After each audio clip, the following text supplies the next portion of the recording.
You're listening to Back Pew Convos. I'm Sean. And I'm Sal.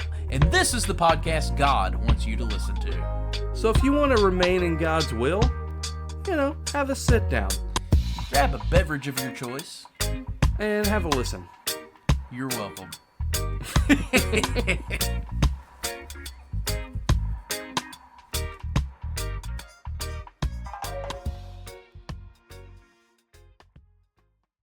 And we're back. Sorry. Yes, we are back. And you have devils on your shirt. Sure enough. 3 of them to be exact. Absolutely. Like the unholy trinity. That's exactly what it is. 3 devils. Probably actually my favorite thing that the devil has contributed to this world, which is his eggs. Deviled eggs. My word. You know what? I like a nice deviled egg myself. I can go pretty hard on them, I'm going to be honest.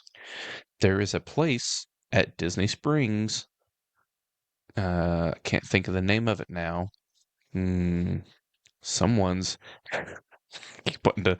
It's someone's name, and I keep wanting to say Dave Artman, but that's the Grace Saves All guy. It's not him. He's a man of many talents. It's something called like home cooking or something like that. I cannot think of the name of the place. Anyway, they have deviled eggs, and they're delicious. Very interesting. Mm-hmm. I did see a video where there's some kind of place, and I don't even know where it's at, but where they just do deviled eggs. It's like their specialty. There's all different kinds, and I seen in the video the guy got like the sampler platter, and there was like a like your traditional deviled egg, and then one of them was like a crab rangoon deviled egg, and then one of them was like the Thanksgiving dinner, which had like stuffing and everything on it. And there's just all kinds of different ones. I think one of them was like a buffalo chicken or something. I would try it. I would try it. I would do a sampler. I'm gonna be honest. I don't know that I've ever had a deviled egg I didn't like. So, I've had some that I didn't like as well as others, but I don't know that I've ever had one that I was like, well, actually, maybe ones that go super heavy on the mustard, and that's about it. Like that's all you taste. I'm a big mustard guy, so even those don't bother me. They're just okay for me. Yeah. Just okay. Certainly some deviled eggs are better than others. Yeah, that one looks like it's got some bacon on top, perhaps. I don't know. Paprika. Rica? Paprika. Rica? Ricola. Shout out Willie James Huff. Yeah. Something about through the window of the house and stuff. Seen them through the window of the house. Well, I think we had a pretty good flow going. And then I ruined it. And then things happened. Life happens. And so we had to stop. You know what? Life does happen. Yeah. Sometimes you have to just completely change your course and alter your path. Okay, yeah, you could go this way. You could go that way. And then sometimes you go that way and you should have went that way. Sometimes you go that way and you should have gone that way. That's how that works. That sounds like pretty sage advice. Hopefully I went the right way because I just accepted a new job. Look at you moving on up in the world. I guess. We'll see. At first it was not going to be a move up in pay. And I was like, well, French you guys. Yeah. Basically. Right. As a wise man once said, forget you. And forget you and forget her too. CeeLo Green. Not every day you get a CeeLo Green quote. I couldn't think of his name for a second. Sure enough. Yeah. So, yeah. But they came back with a second offer. It was better. It wasn't great, but it was better. Well, took it. So, yeah. Well, we'll see. There you go. See how it goes. Look at you playing hardball, negotiating. That wasn't a ton of negotiating that was happening. They don't negotiate very much. Yeah. But, it is what it is. Well, yeah. I've just finished my first year in my position from when I because it was this time last year when I started my new position. So I know the feeling. Yeah. Just sort of, it's kind of funny in the moment. I remember being like the same way where you were describing to me, where you're just like kind of agonizing over, like, is this the right decision? Or, do I really want to, is this going to screw everything up? And Yeah. for me specifically, at the time I took the new position, I was full time working at home. And then when I took the new job, they said right up front, you're going to have to start coming in the office 3 days a week. So that was like a big change. It was more pay, but it wasn't quite as much as I was wanting. So it sounds similar Right. to like what you're saying. And I remember having the same sort of like, I don't know if is this the right choice? Is it not? And then like in hindsight, it's like it is whatever you make out of it. I mean, if it doesn't work out, there's going to be something else, like whatever. There's all, but in the moment, it's not that clear. Yeah. Yeah. And I'm kind of terrible with that kind of thing in general. And maybe here's something that I've realized about myself, and I don't know what it means. Maybe there's people listening that could tell me what it means, and maybe it means something bad, and maybe I shouldn't be saying it. However, I've noticed something about myself. I feel like I have a tendency to think that I'm super weird and unique in certain areas, but like literally every human being on the face of the planet is exactly the same way. But my own mind processes it as like, oh, I'm weird. I wish I wasn't like this. But like literally every single person that exists is like that, probably. Yeah, to some extent. I mean, there's certainly variation in personalities, but for the most part, like a human's a human. Yeah. We all sort of share the same struggles, the same thoughts, and and anxieties, the same kind of Yeah. things. I wonder if that is a sign of like OCD or something. Where you like overthink things and think things are more important maybe than they really are. I'm sure there's something, but I don't know. Yeah. Anywho. I'm certainly not one to give out mental health advice. I can say that. Any hooser. Yeah. Yeah. I don't know, man. I do know that I'm starting a new job soon-ish. I have to train somebody on mine before I can move into my new position. But I'm definitely someone who, and this sort of manifests into what we were talking about, is I'm just a classic overthinker. I overthink everything. Every scenario, like I am thinking through all of it all the time. Overload of information all the time processing in my head. So like that just in general manifests as like sort of I guess maybe the word's anxiety, but it's like thinking through the situation of like, is this a right choice? What if this happens? What if because I've already run all the scenarios in my head a million times, and so yeah, that's why I struggle with that sometimes. That's why I have to be very conscious of it and just like slow down and just be like, no, just like I said, like it's gonna work out one way or another. It's either right. if it does or doesn't, and who's to say if that's a good or bad thing? It is just whatever you make out of it. It could be maybe once I had taken my new position, it could have been a bad fit, and then I lost my job, and things looked terrible. But then that could have just led me to something even better. So who's to say what's good, what's bad? Like I know that hindsight, but in the moment, I'm overthinking everything. So Yeah. It reminds me of that story that you told before. The guy, like all these things happen to the guy, and like every time he's like, well, who's to say what's good and what's bad? right, yeah, the ancient Chinese proverb. Yeah. That's one of my favorites, actually. Uh, Lucas preached something very similar, actually, recently. I mean, I say similar, but like, not really that, but basically, using the theme of even if, and asking, like saying even if instead of asking what if. Like, well, what if this happens and what if that happens and what about this and what if I do this and then that happens and like instead of like saying like what if, say even if, like even if this happens, like it's gonna be fun, you know? He's going to be happy to know that you were paying attention. Yeah. Well, that one must have really resonated with a lot of people, as I've heard a lot of people comment Really? on that to him. Yeah, I think a lot of people really resonated with that message. So, and for sure, it's been. I mean, on the one hand, it's a really simple but that's probably actually where what the best messages are. Actually, like so simple that they're profound. Yeah. You know what I mean?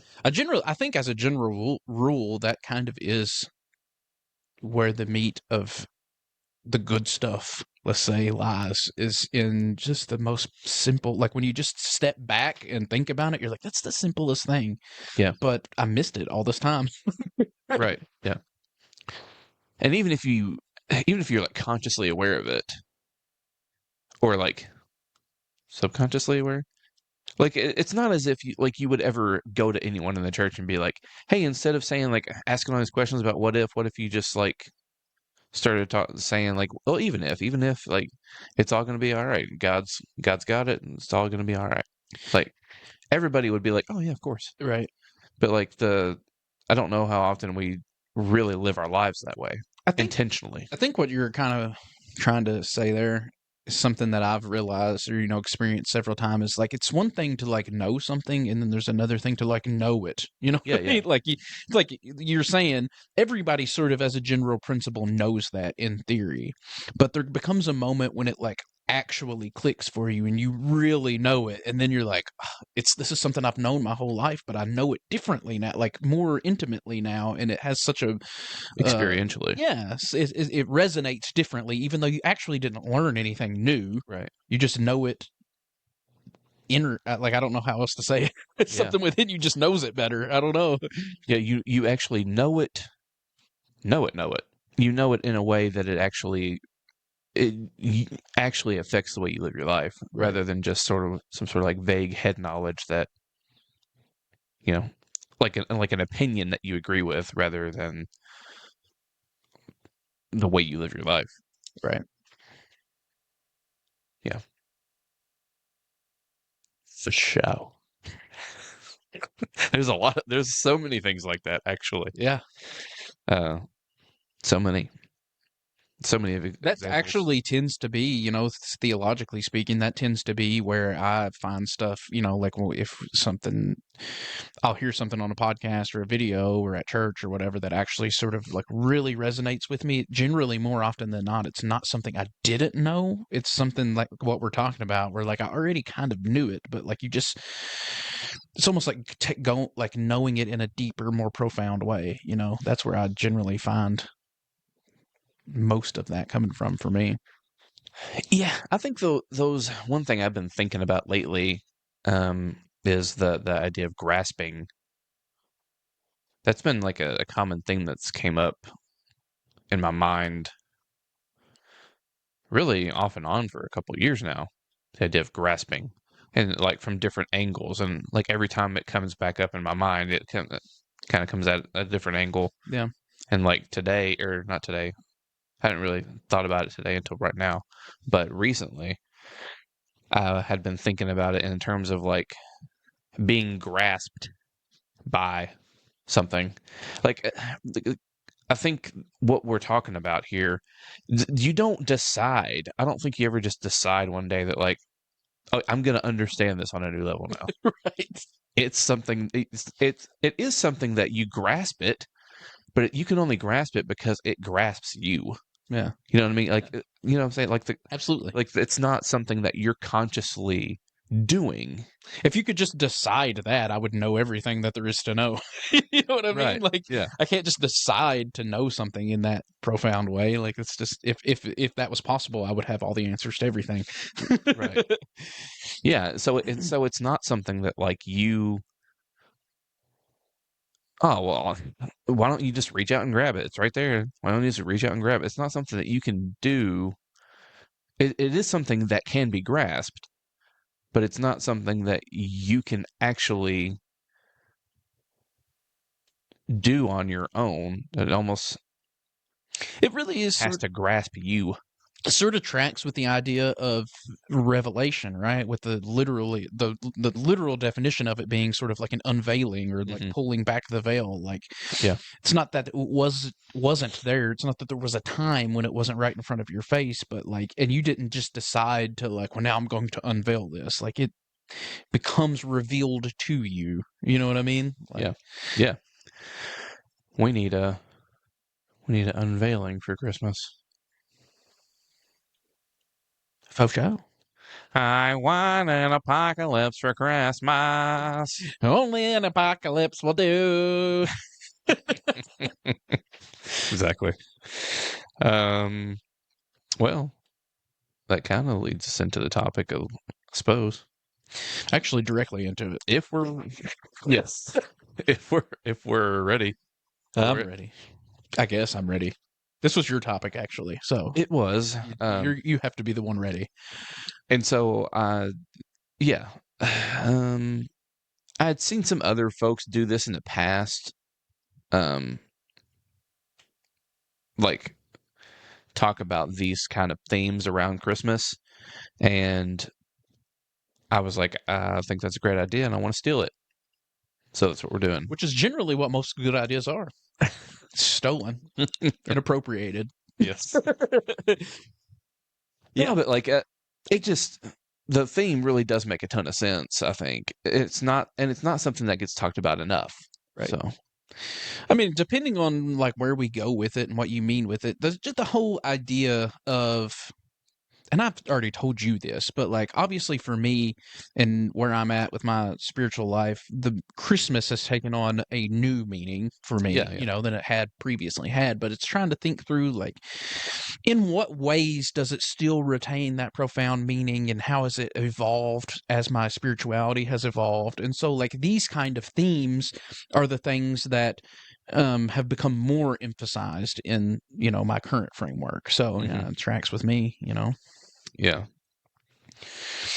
It's really one of those interesting things just in general, the whole Christmas story, because I think especially if you don't really know what it is that I believe, like, then it would be easy, I think, to dismiss it and be like, well, I'm sure Christmas doesn't mean anything to this guy anymore. You know what I mean? Right. And what I've actually found in studying, like our Sunday school class is doing a Advent study where they're reading a book that goes through the different Advent stuff. And like what I've actually found is I think Christmas actually maybe means more to me now than it's ever meant. So it's just interesting, Yeah. I have well, I'll talk to you about that later.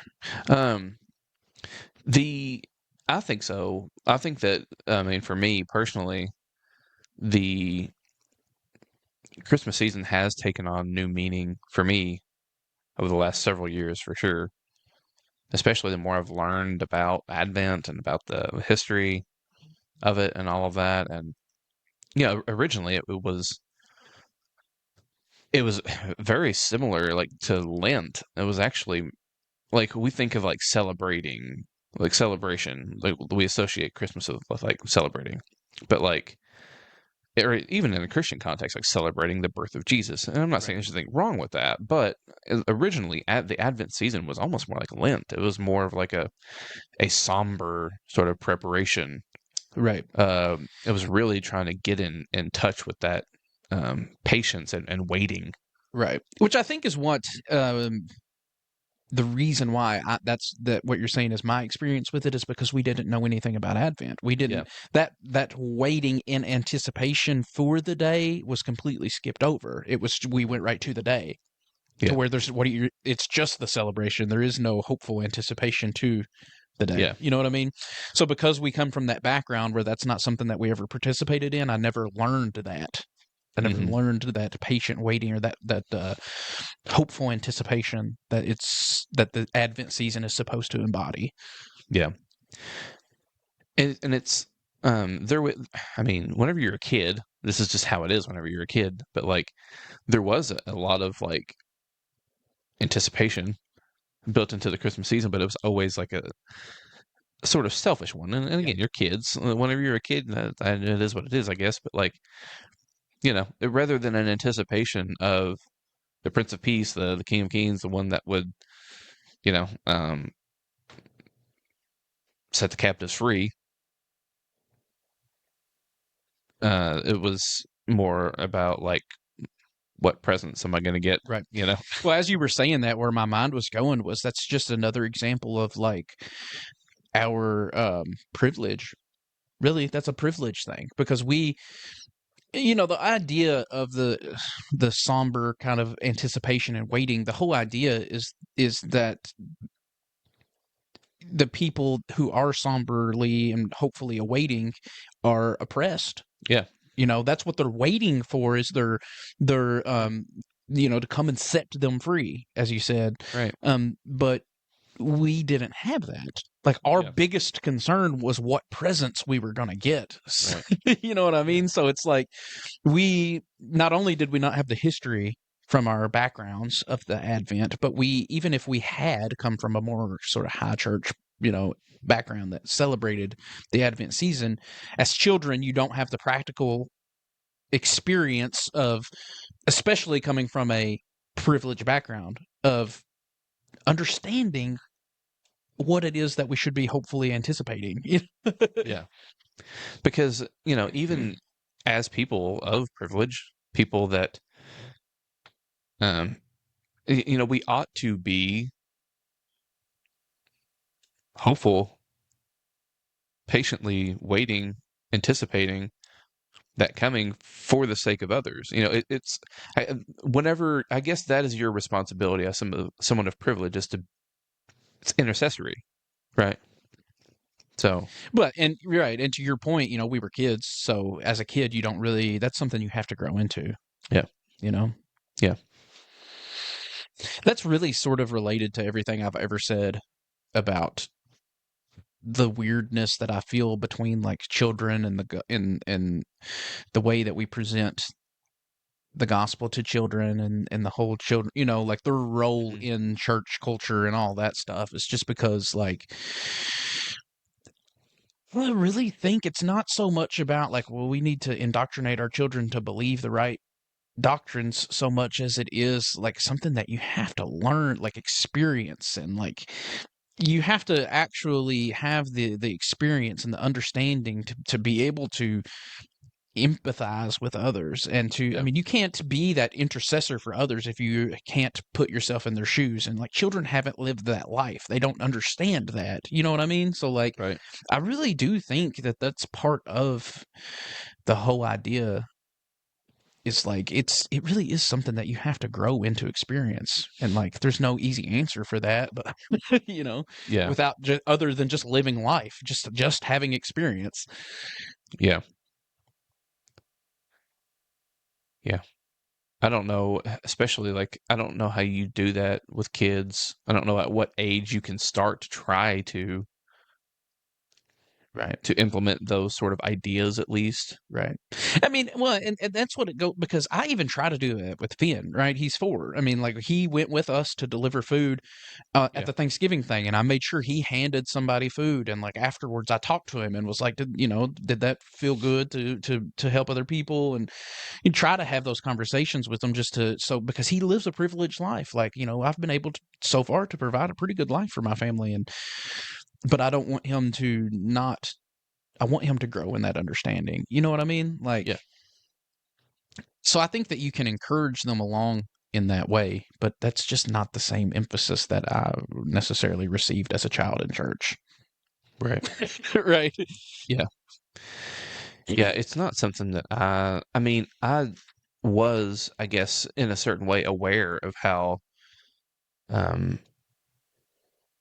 how much better off I was than certain other kids, in that way. Um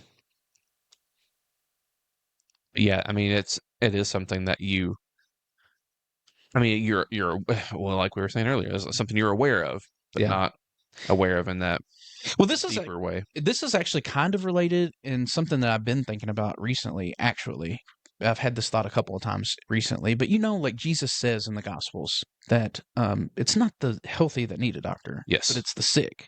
Right. But then later, he also says in the Gospels that, to reach salvation, you need to become like a child. Right. Like, the children aren't sick; they don't need the doctor. Right. We're trying to tell them that they're sick and they need a doctor, but Jesus is actually telling them, you adults need to become like them. They're not the ones that are sick. They don't need this help. Like, Yeah.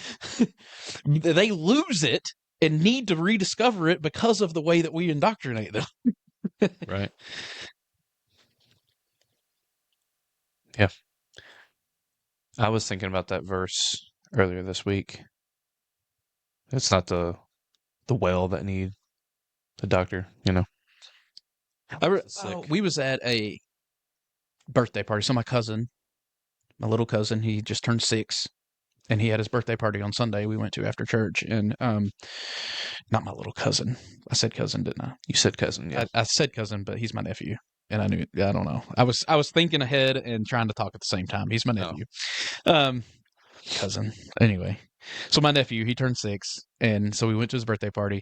And my other nephew, so that's my brother's son whose Yeah. birthday. My other nephew, who is my sister's son that lives next door, little Lincoln, he was eating cake, had cake all over his face. So he's a baby, still. Yeah. Cake all over his face. Biggest smile you've ever seen on a little kid's face, like literally in bliss. Just existing, just vibing. And I looked at him and I was like, that's what it means. Like he's not troubled by it. He's not stressed out about, he's not worried about what's going on the news. He's not worried about, he's literally just in the moment. And the only thing that little guy knows is that this cake is freaking delicious. I got my friends and my family around me. Life is good. And I was like, that's the definition of, that's what Jesus, like, be like the little kids. Like he's got it, man. Yeah. I mean, another element to that childlikeness is like whenever you're a baby like that, you're like not only like what would he stress about because there's nothing he can do anyway. You know what I'm trying to say? Yeah. Like whenever you're a baby like that, whenever you're a child, you are entirely, and that's one thing that's really profound about the nativity, about the fact that about Emmanuel, Christ, God with us, that Jesus, the clearest image we have of God is a helpless baby who literally would have died if Mary had not taken care of him. You know what I mean? Like that's what it also means to be a child, is to be entirely dependent on someone else for your care. Right. Well, I think to even take that a little bit further, because you asked, like, well, even if there was something to worry about, what could he do about it? But like, we could say that about us too. Like, we want to. It goes back Yes, to the right. like, we think we can control things. We have this illusion of control. Yeah. That we're in control of our situation and circumstances, and there's something I can do about. Like, we're all in this together, man. Nobody lives in a silo. Nobody acts independently of their environment and the others around them. Like, there really is. We have the illusion of control, and that's it. Yeah. Yeah. But yeah, I don't know. That was a cool moment for me. I remember sitting over there and just looking at him with cake all over his face, the biggest smile, because that's the smile. He's the smiliest baby. Oh, which is funny. But and he was just living life, dude. Just having the time of his life, and I was like, that's cool. Yes. Reminds me of where Jesus says talks about dressing the lilies, if how much more does your Father in heaven, care for you? So like will provide for you. Like don't worry about tomorrow. Like why would you worry about anything? Like it goes back to that childlike dependence, Yeah.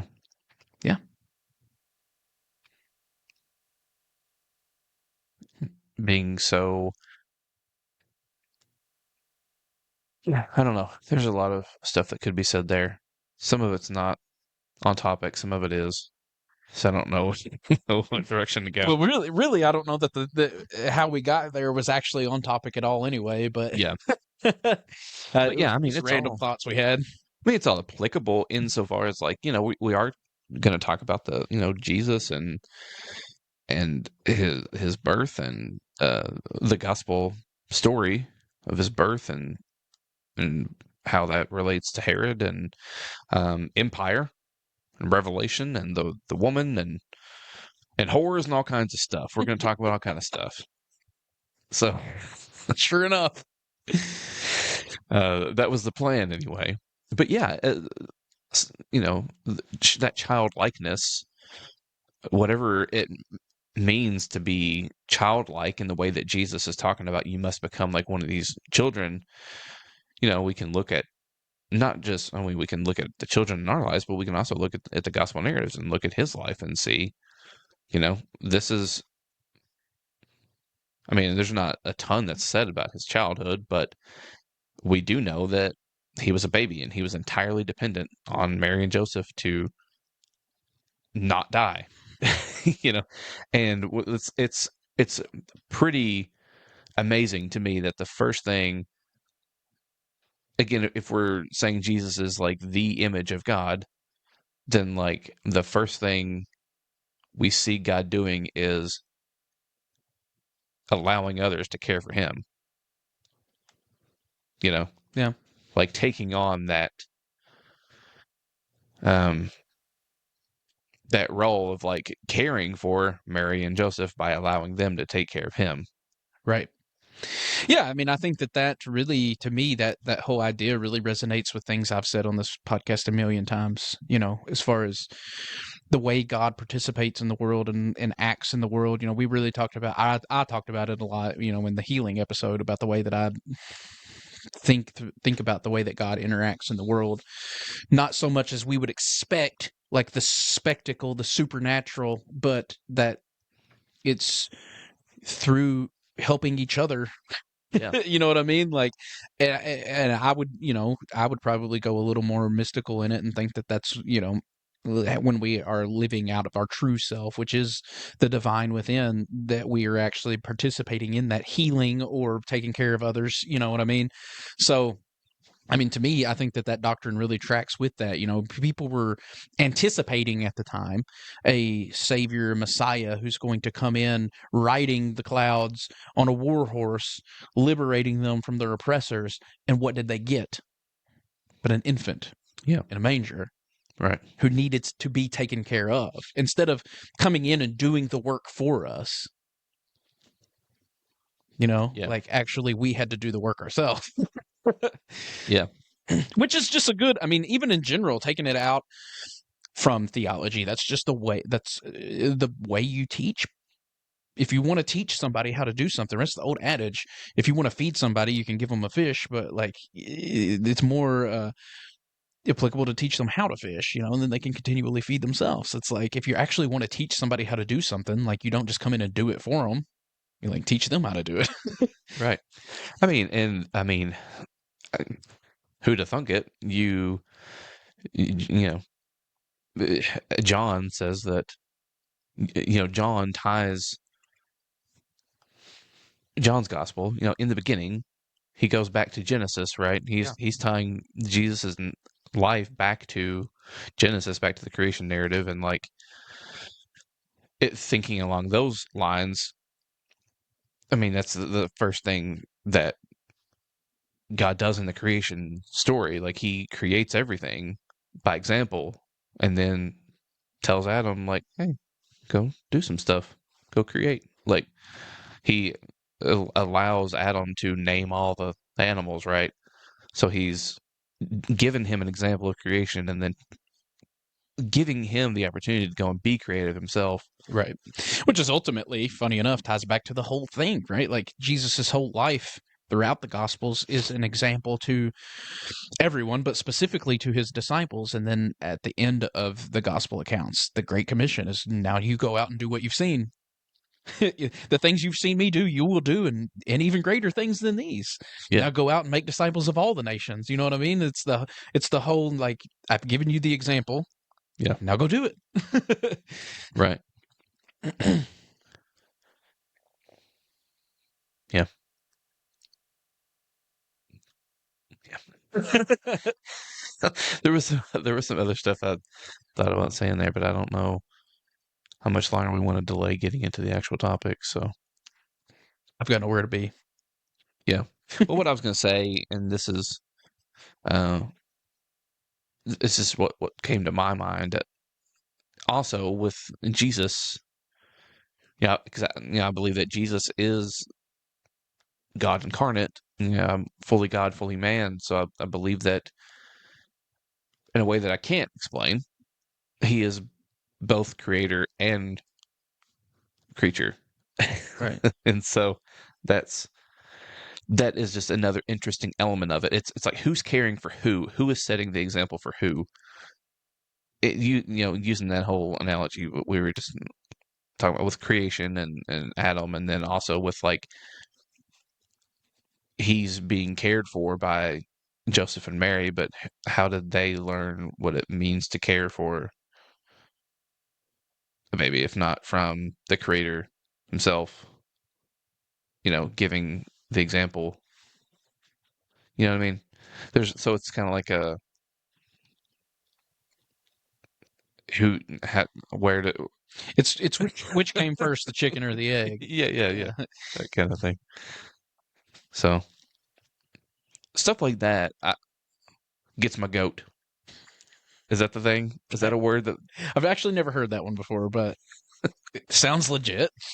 Yeah, gets my giddies. Yeah. I like it. Yeah. In other words, I dig it. Yeah, it's pretty cool, I guess. Yeah, that's about as much of a response as I thought I would get from you. It's an appropriate response. I feel like. Yeah. I mean, I don't hate it. Yeah. Yeah. Anyways, but Mary and Joseph had to care for Jesus, or he would have died. Also, Presumably, yes. one would imagine. Yeah. Yeah. But I just said that to say, also, there was one fella who would have been just fine with that. Yeah. What a real jerk. Herod. Herod. He was a real scum sucker, you know He was a real scum sucker. that? I thought about reading some of the scriptures there from Matthew. What do you think about that? Do it to it. Do you have any objections?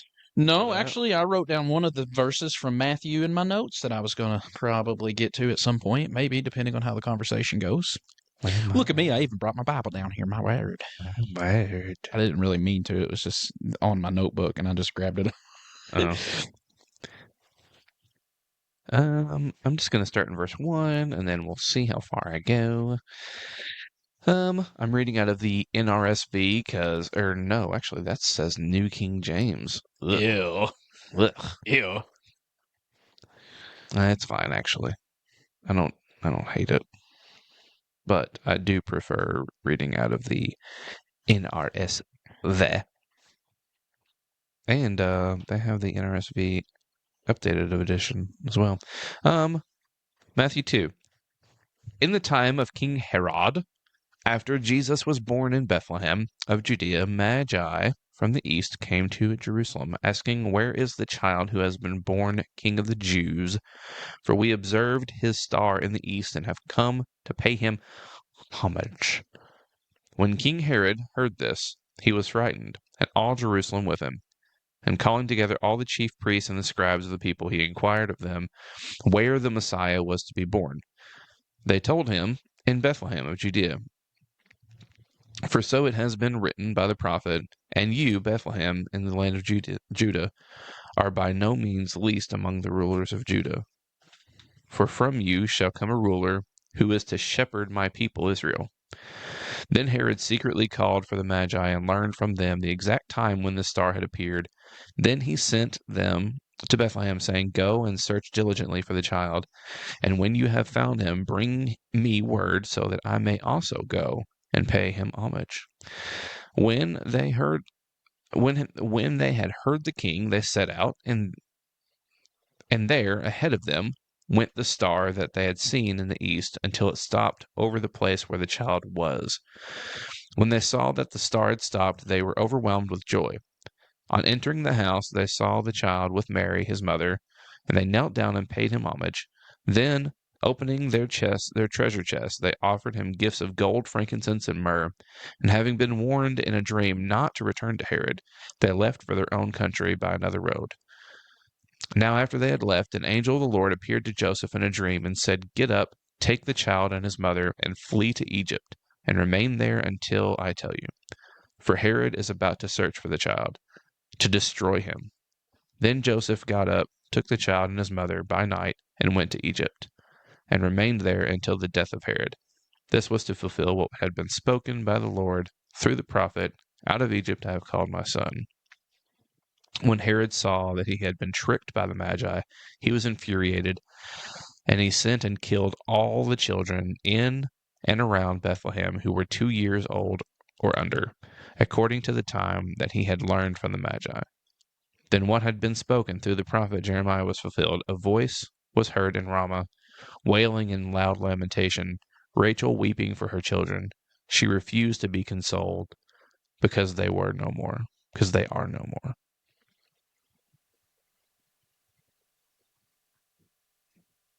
So, Herod's a real scumbag. Yeah. Basically. You could say that. Yeah. So like I guess the theme that, just to I guess sort of introduce the topic, what I kind of wanted to do was talk about just, a lot of times you don't associate the book of Revelation with Christmas. There's typically not any red dragons hanging out behind any nativity scenes. Right. You When the spirit of the upside down, they're like opposite, generally seen as opposite ends of the spectrum, right? The nativity, the birth narrative is the beginning, where Revelation is seen as the end, Right. know? So they're opposite polarities generally. Yeah. But I think actually they're just telling the same story from different perspectives. I think that I think so too. Probably. Yeah. I think that the gospel story is being told again in Revelation in a lot of ways, and it's just being told with a lot of symbols. Yeah. But yeah.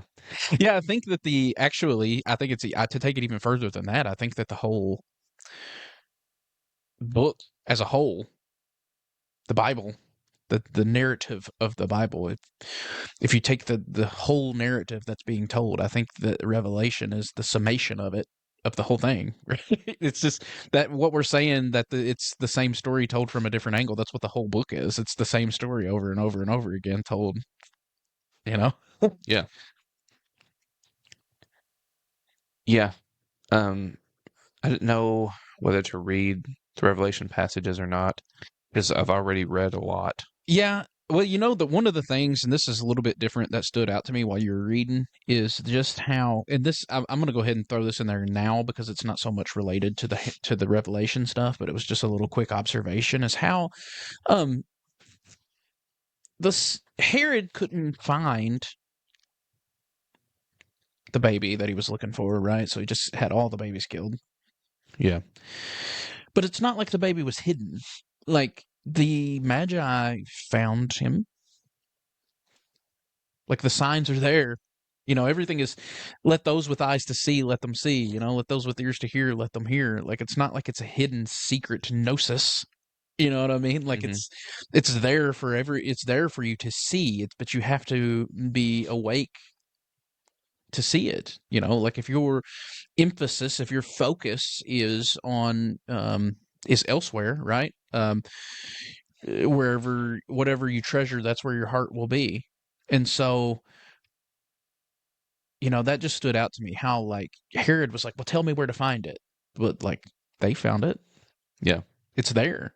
The signs are there the map is there to find it. If you're awake or open, your eyes are open enough to see it. But Herod's emphasis wasn't on that, Yeah. I mean, I think it also kind of ties back to the whole hearing and seeing thing. What you hear versus what you see. Like John in Revelation, he hears, behold, the Lion of the tribe of Judah has conquered, has overcome. Right. But when he looks, what he sees is the Lamb. Herod heard a message from the Magi, but what he saw afterwards was different than what the Magi saw. Yeah. So yeah, I mean, I think, yeah, your vision, uh, yeah, whatever you see is going to play a factor in what you do, how you live your life, how you see things, obviously. Yeah. And it seems that all Herod could see whenever he heard the message was fear of losing his own power, his own authority. I mean, that really does seem to be another stark contrast between the Magi there and Herod, right? As Herod, Yeah. the Magi are like traveling out of their own way in this story to pay homage to this other king. This other. We really don't know anything about the Magi. I mean, the, Yeah, the yeah. traditions, the we three kings, but we don't know that. Um, but it's more external, right? Like they're not focused on their own selves. It's like let's go pay, Hmm. respect to this external king. But upon hearing the news, Herod's first thought is himself. Whereas they're projecting outwards and presenting gifts and worship, Hmm. his first thought is myself, which is sort of the opposite of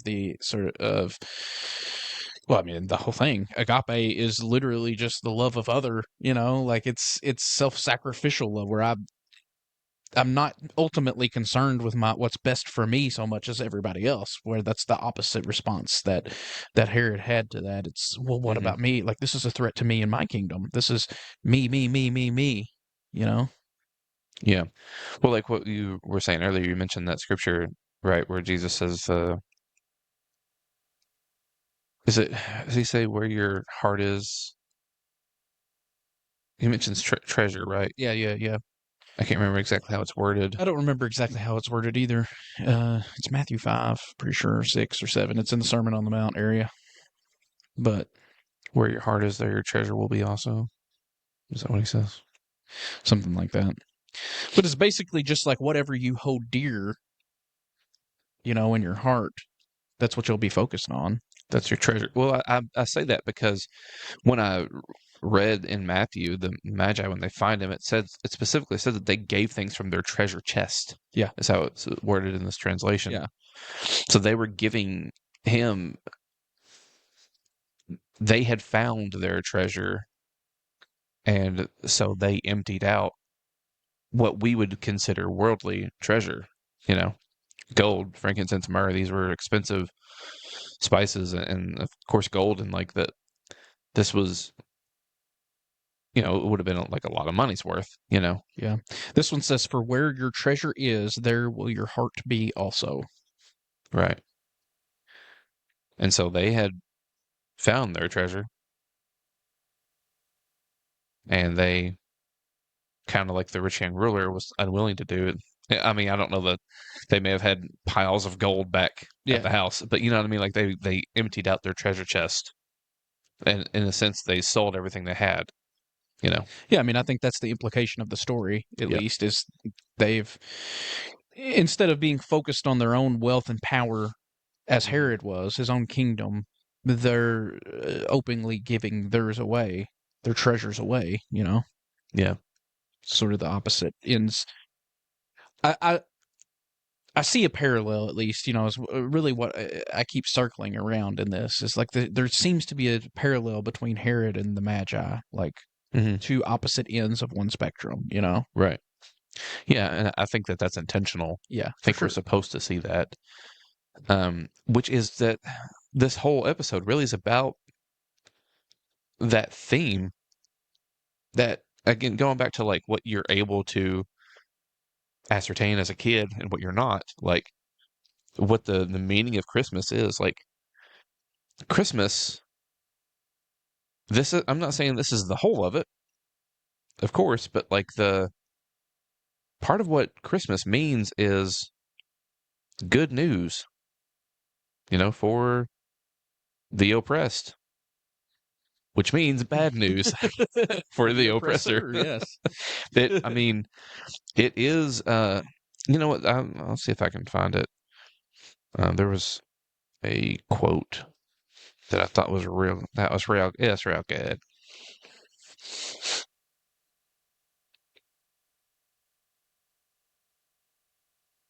Well, that one's pretty good.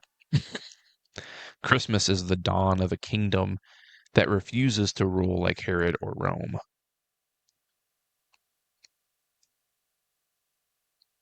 But that's not the one It is a pretty good one, though. that I was thinking. Let me see. Christmas is step one in the dethroning of empire.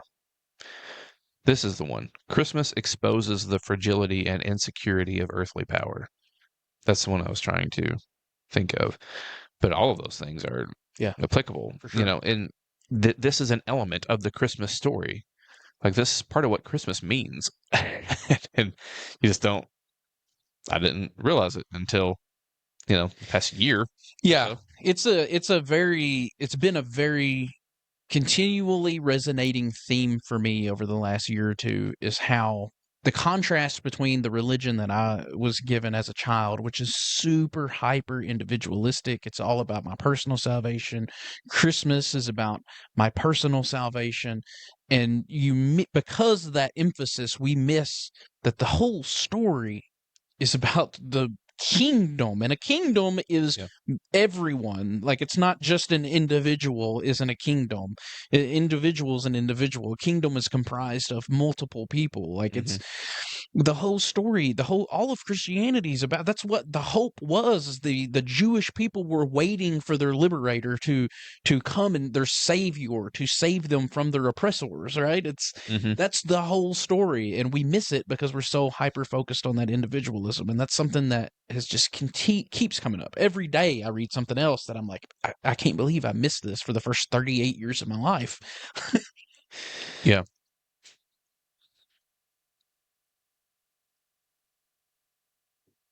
Yeah.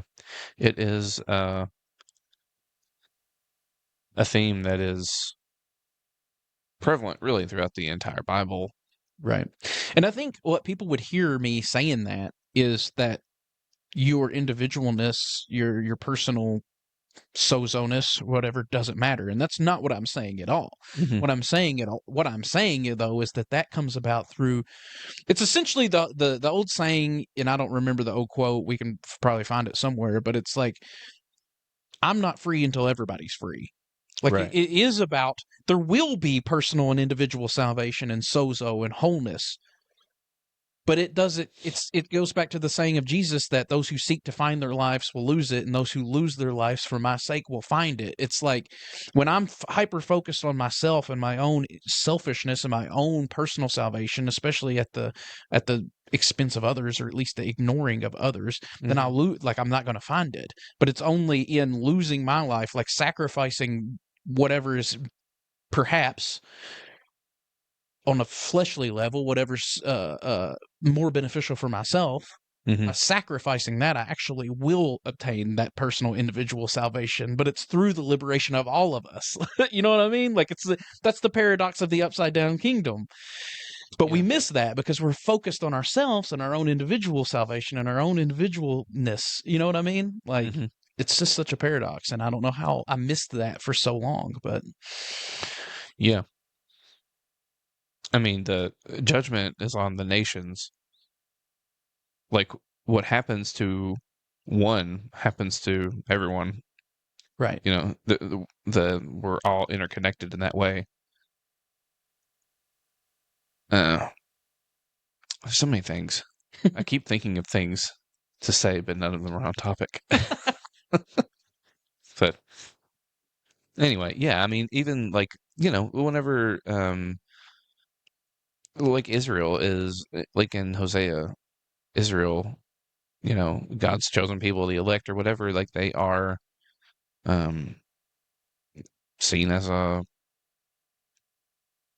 language of like whoredom is there, just like it is in Revelation, like Right. the Yep. of and it's not like an individual. It's all of them, you know, like y'all getting this wrath. Y'all getting set free. They're we are bound up with each other in that way. So, And it's through that liberation of the whole that the actual individual liberation is found. But it's not the opposite way around. You don't liberate individuals, which then eventually will get everybody. No, it's the opposite way. Like once everybody is liberated, then you find your personal liberation. Like you're a part of that liberation. I would think. For me, that's the way I see it now. But yeah, perhaps. But yeah. I do think that Revelation 12 in particular, and I don't guess we have to read all of it, but Revelation 12, it does kind of mirror this story from Matthew. And I mean, again, I think all that's intentional. I think everything in Revelation is intentional, and it's all supposed to be pointing us to other parts of Scripture. I heard the other day that there's like 450 something verses in Revelation, and I haven't like fact checked this to make sure, but someone said that there's like 450 something verses in Revelation, and there's over 500 references or allusions to Old Testament scriptures.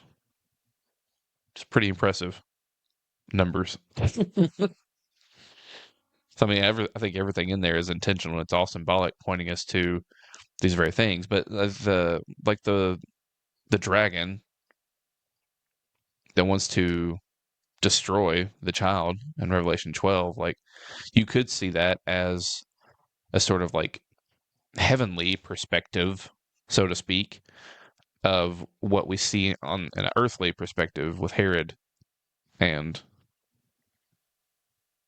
Mary and Jesus. You know what I mean?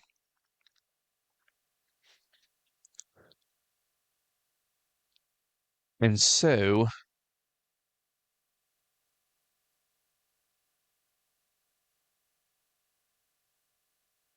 I'm having a hard time thinking. Having a hard time thinking. I'm trying to think, and things aren't coming. why is this? I don't know. Got some sort of blockage. A mental block, huh? I do. Christmas. Here's something. Christmas is the moment when the kingdoms of this world realized they were being replaced. And empire, whether earthly or spiritual, always responds with violence. And so the same thing that we see from that heavenly perspective in Revelation is the same thing we see Herod doing in it's what all empires do whenever their reign is being threatened. It's violence. And how do you combat that though? You do it the way that Jesus did it. Right. Yeah, you're given the example. Right. You're given the example. I mean, you don't have to make it up. Yeah. Just try your best. Like, yeah, it's right there. It's just so it's so frustrating though, because that's not generally the response, even from whether it be on a national level, America, or even within, just war ideas, or politics within the country, support of those politics from inside the church. You know what I mean? Like Yeah. it's all seems to be sort of we meet violence with violence. Yeah. Rather than transforming the world, we're allowing the world to shape us. It seems, perhaps. Mm-hmm.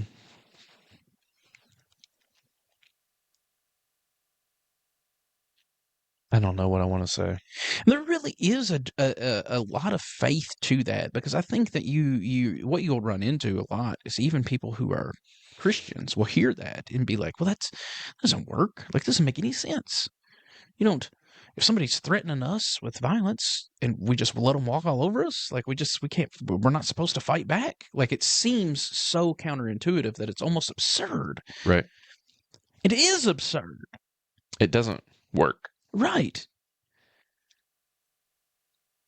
But do you really believe it or not? Like, Right. do you have the faith? is your faith superficial? Like, Right. Yeah. Are you, the word witness, if I'm not mistaken, the word witness is the same word as martyr. Like whenever, like Revelation, if nothing else, Revelation calls us to be faithful witnesses to Christ in under the rule of empire, like to be faithful witnesses to Christ. And a witness means martyr. Like to be a faithful representation of Christ is to be willing to pick up your cross and follow him. Picking up your cross and following him leads to that. right, I mean, in the most literal sense you can think of. right, Like his life, I mean, of course, the resurrection happens, but his life pre-resurrection, if that's even a thing, ends it ends on a cross, man. He carried a cross and he was hung on it. And he asks us to pick up our cross and carry it. There's so many things. I keep struggling with having thoughts and not knowing which ones to say because that just brings up all kinds of stuff that I had been thinking about recently, also having to do with like, from my perspective, and this is a whole nother episode. I don't even need to go there, but like some of this, I've been thinking more about the whole penal substitution thing and what the cross does and doesn't mean. And I'll tell you one thing it doesn't mean because Jesus said it. It doesn't mean that you don't have a cross to bear. It doesn't mean that he did it so you don't have to. He literally tells you, pick up your cross and follow me. You have a cross. The way that you worded that was so funny because that's literally like you will literally hear people say that like that's he went through it so we didn't have he paid the price so we didn't have to. Like that's a common refrain that you'll hear. But Yeah. to your point though, he literally says the opposite of that. He showed us how to pick up our cross and follow and follow him. He showed us how to be faithful witnesses. He showed us how to trust so deeply in the Father's faithfulness that even death isn't something, even death can't shake your faithfulness if you're that rooted in the faithfulness of the Father and in your, Right. like if you really believe that the Father really is, he really is that good, he really is that faithful, then even facing death, even a gruesome death, he showed us how to remain faithful even in that terrible situation. You know, he showed it. He didn't die, so we don't have to. We still die. Everyone, we die, guys. It's gonna happen. I mean, of course, resurrection's coming. Resurrection happens, but we die. He didn't die, so we don't have to die. He died so that we could die without the fear of death. That's what Hebrews 2 says. It says that Satan held us captive through the fear of death all of our lives, and Christ came to set us free from that fear of death. So we can die without fear. We can die knowing that even if we die, Right. right? Going back to what we were talking about at the beginning. It's even further than even if. It's when. It will happen. Right. Well, but even if you die in this way, Yeah. because all of us are going to die, but like not all of us are going to die martyrs. Right. Like even if you die in this way, like God is still God. God is still good. And we can trust him. You just have to be faithful. That's literally what you're called to do, is just be a faithful witness of Christ. But to do that, man, we have to actually see him. It's so crazy that we can read our Bibles, We can go to church, and we can have a conception of Jesus that isn't like anything that we've been talking about, seemingly. Or even if it is, it's one of those things like we were talking about before at the top of the episode. It's one of those things where it's like, oh yeah, like I know, but I don't know if I don't know if you know on that Right. other level yet. You know what I mean? You know, but do you know? Yeah. So I don't know. Um, I just It is pretty weird, and just where I'm at with my, I've been in this kind of trajectory that I'm in now for so long at this point that it is hard for me to conceptualize where I used to be. You know what I mean? Because I've been in this, when you look at something from a certain angle for so long, it's hard to see it any other way. Like, I don't even know how I got to where I was in the first place now because I've been out of it for so long. Yeah. Like, for me, a lot of the stuff that we talk about, I'm like, I don't know how you can read this book that I'm reading and get to the conclusions that you have. Like, it doesn't even make sense to me anymore. right. I mean, Jesus isn't. There's not a hidden Jesus. Like there's not like a an alternate Jesus like lurking around in the background of the Gospels. Like, no, the Jesus of the Gospels, he just is that just is Jesus. That just is God. Right. Like, if you want to know what God's like, you read the Gospels and you see what Jesus said and how he lived his life and how he died even, and you take that and you say, all right, that's who God is. That's who Jesus is. But all that gets so mixed in with our our I mean, it really is funny how people want to talk about culture, being affected by culture, and like I don't know. It's I really do think that a lot of our conceptions of Jesus are more shaped by American culture than they are the Gospels, Yeah, than absolutely. they are Scripture or the tradition of the church. But but then those same people, whenever you talk about the stuff that's actually scriptural and actually part of the tradition, will be like, oh, you're cozying up to culture. Yeah. It's like, what? What are we talking about? Right. It's upside down, man. Everything's upside down. Backwards. Yeah, I mean, it really is. Like and again, that's what you see whenever you see Jesus. You don't see him coming in and slaughtering everybody. Right. And even in Revelation, what you see in those battle scenes is a no battle. There's no battle. There are no battle scenes technically Right. because there's no battle happening. He shows up to battle already covered in blood. And even this is something that I think is really cool. There's a reference, and I think it's a reference to Psalm 2 in Revelation, where it talks about him ruling the nations with a rod of iron in his hand. And this is actually John Crowder that mentioned this. We're like, when do we see again? This is the same Jesus. We're not talking about. There's no alternate Jesus lurking in the background Right. of the Gospels. Jesus, as presented in the Gospels, is Jesus. When do we see Jesus with a rod of iron in his hand in the Gospels?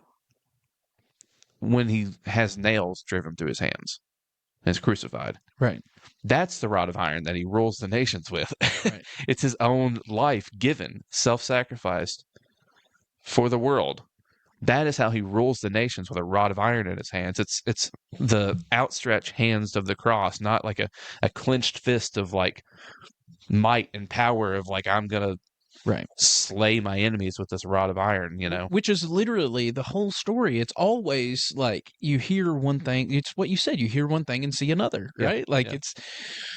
that's the whole story. It goes back to what we said at the beginning of people expecting this war hero that's going to come and liberate them through violence from their oppressors, and what they actually get is a baby wrapped in swaddling clothes in a manger that has to be taken care of and has to have his poopy diapers changed. Yeah. You know what I mean? Like Right, yeah. you hear a liberator and you picture a mighty war general, and what it looks like in actuality is a baby. Yeah. You know? Mm-hmm. Like, that's the same. It's the same principle. That's why I said the whole book to me is the same story over and over and over and over again. Like, it Yeah. really is that. It's like the whole Rod of Iron thing. It's the same thing. Like, we read Rod of Iron, we get a mental image of like what that looks like based upon our fallenness. Like based upon our fleshliness, we get an idea of what that looks like to rule with a rod of iron. But what it actually looks like is Yeah. the opposite of what you think it looks like. Yeah. It's always upside down. The whole thing. Yeah. And the rod of iron, like when you go and you look it up, it has to do with shepherding, like a tool to shepherd with. Yeah. But what does Jesus say about the good shepherd? The good shepherd lays down his life for the sheep. The good shepherd doesn't kill everybody Right. with the rod of iron. He doesn't kill the sheep. Yeah, he does protect the sheep. But again, how does he protect? How does he fight? By submitting, Right.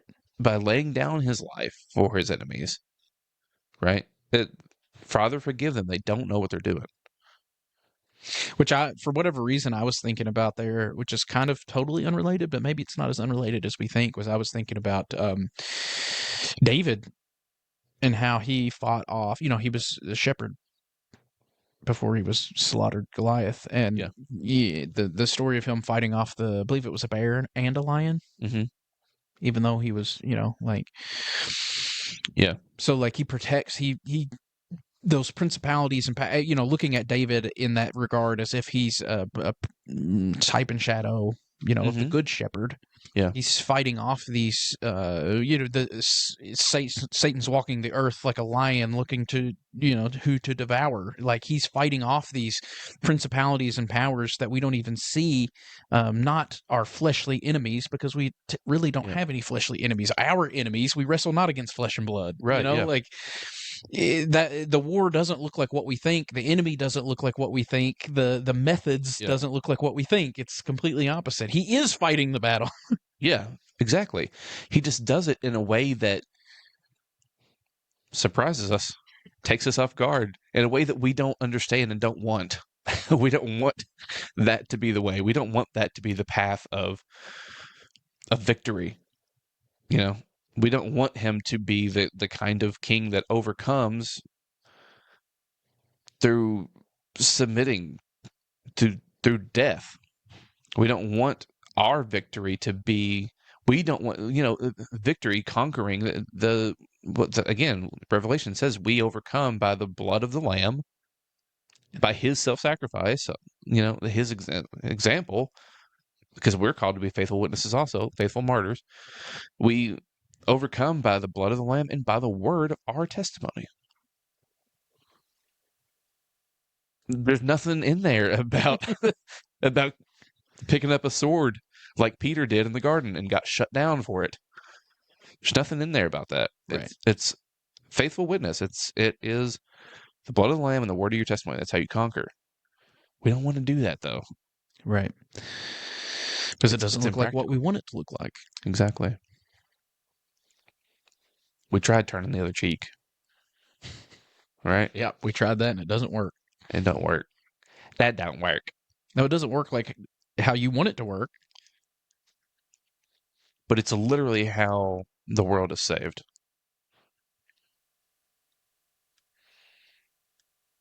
Yeah. I think. I mean, if we're saying that the cross is the salvation of the world. Right. Yeah, I mean, that's how that's how I view it. That's the one thing as throughout the deconstruction growth process for me that has stuck with me as different things have come and gone, and my views on different doctrines or beliefs have evolved. The one thing that has always stuck with me and that I just know to be true is the way of agape, the way of radical enemy love, the way of self-sacrifice and submission is the way. It's the way to salvation. It's the way to save the world. Like, that's That's the one thing that hasn't wavered, that has stayed for me, you know? Right. Yeah. Which is why I said what I said earlier in the episode about having faith. Like, there's a lot of people who would hear some of the things that I would say and think that I don't have.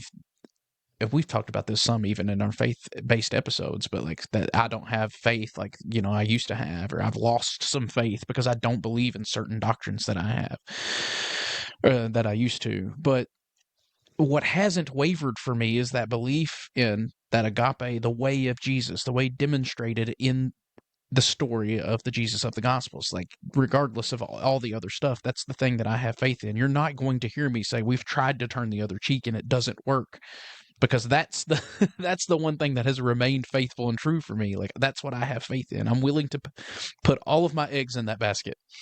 Yeah.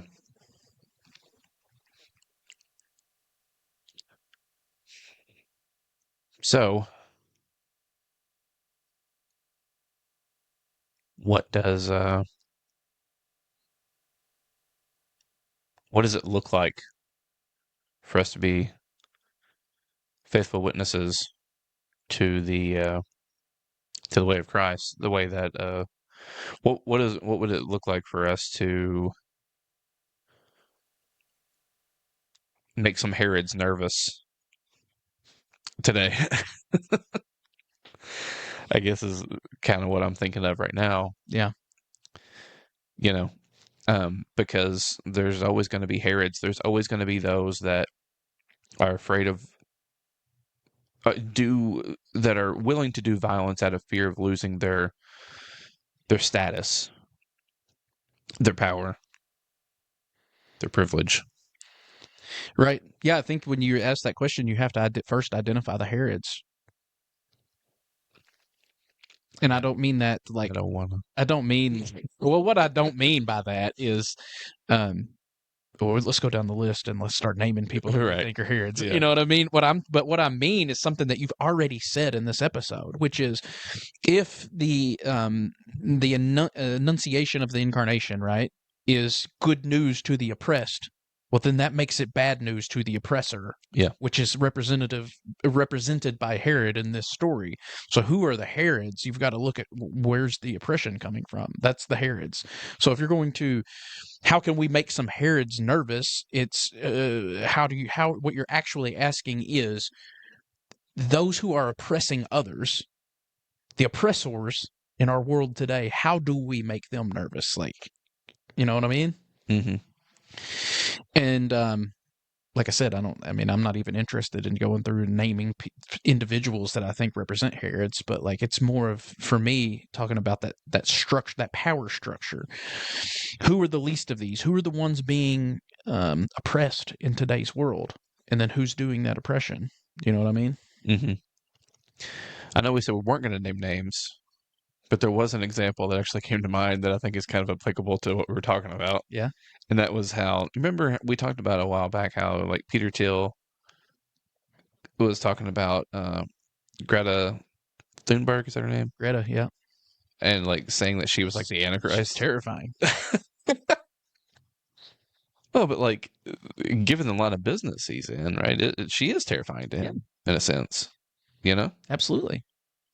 Like if you feel like you're being threatened in that way, Which is hilarious for me on multiple levels, because not just on the fact that she's this innocent looking young lady. innocent as a baby, you might say. Yeah.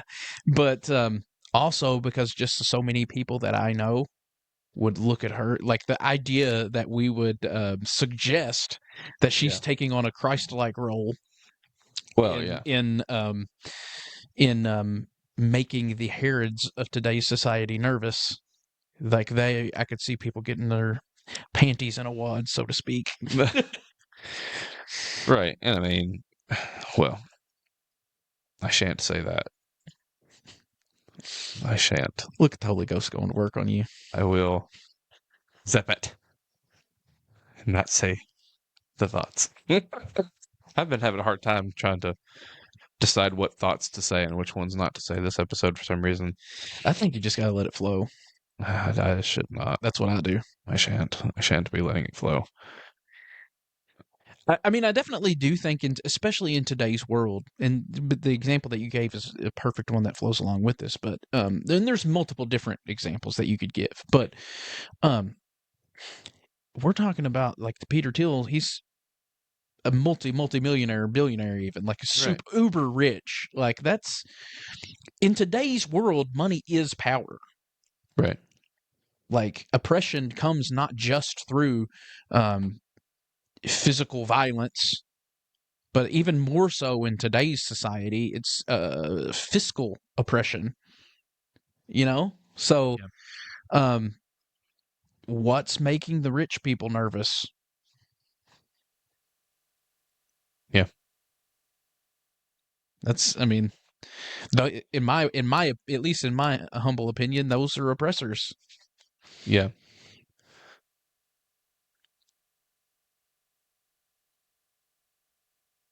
I don't know. In that regard, you could almost even look at giant bazillion-dollar corporations as their own kingdoms, with the Herods that run the things being real nervous. Yeah. Yeah. And I don't know. I mean, I think the only way, well, maybe not the only way, certainly not the only way, a way in which we make the Herods of the world nervous is to do exactly what we've been talking about, just to be a faithful witness to Christ, to keep doing what we're doing right now, to like voice this, Right. just to let the world know that like this is who Christ is. This is how he lived his life, and this is how we're supposed to live our lives. And if we are living lives that are Christ-like, then we will be making the folks, the Herods of the world, nervous. Right. Just by nature of our existence, our lives lived, we ought to be making Herods of the world nervous if we're truly living Christ-like. Right. Because to build on that, goes thinking about the idea of the fruit of the spirit, right? Like the fruit isn't something that we like. In my opinion, it's not something that we set out and like cultivate on its own and be like, well, I'm going to generate all of this particular fruit. You know what I mean? Right. Like to me, fruit is something. It's just like out in the world. Like fruit, you put a plant, an apple tree in the right environment with the right soil, it gets the right amount of sunlight, the right amount of moisture, and it's going to produce good fruit. You know what I mean? Like if you're living that out into existence in your life, if you're living the Christ way, you're walking the path, then the fruit is inevitable. And the fruit is what's going to make the Herods nervous, so to speak. Right. you know? Right. So it's not just about talking the talk, but, as we walk the path, the fruit is inevitable. Yeah.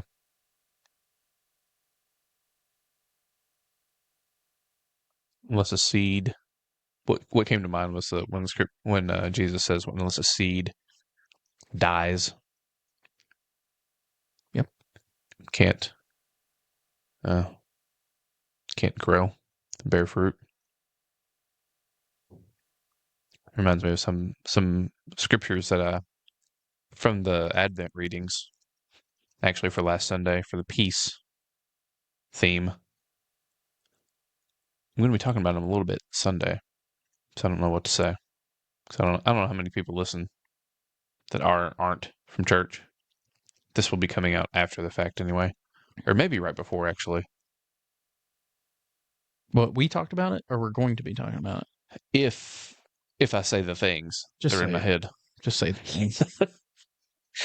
Because what we were just talking about just reminded me of some of those scriptures, like the unless the seed dies, right? But that made me think of the scriptures about the stump of Jesse. Those are the the root of Jesse that grows from the stump. Christ being that root that springs forth from the stump of Jesse. You know, and